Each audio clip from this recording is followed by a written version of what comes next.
எல்லாம் புகழும் இறைவனுக்கு. அஸ்ஸலாமு அலைக்கும். Hi friends. இதில் நேற்றுலாம் பார்த்தீங்கன்னா பட்டை சோம்பு இந்த பாதாம்லாம் போடுற அட்டை பார்த்தோம். இன்றைக்கி வெறும் பட்டை 5 ரூபா பாக்கெட்டு போடுறோம். அந்த வீடியோ நாங்கள் இன்றைக்கி போடுறோம் பாருங்கள். 5 ரூபா பட்டை அட்டை போடுறோம். இதை வந்து 5 ரூபா பாக்கெட் அட்டை போடுறோம்.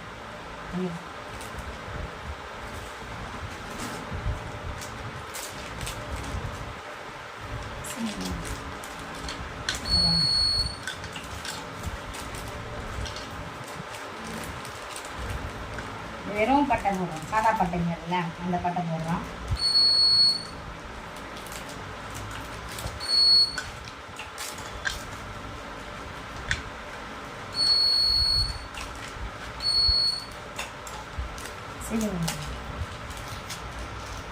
சீலிங் பண்ணி இவ்வளோ ரேட்டுக்கு வரும் 5 ரூபா பாக்கெட்டு.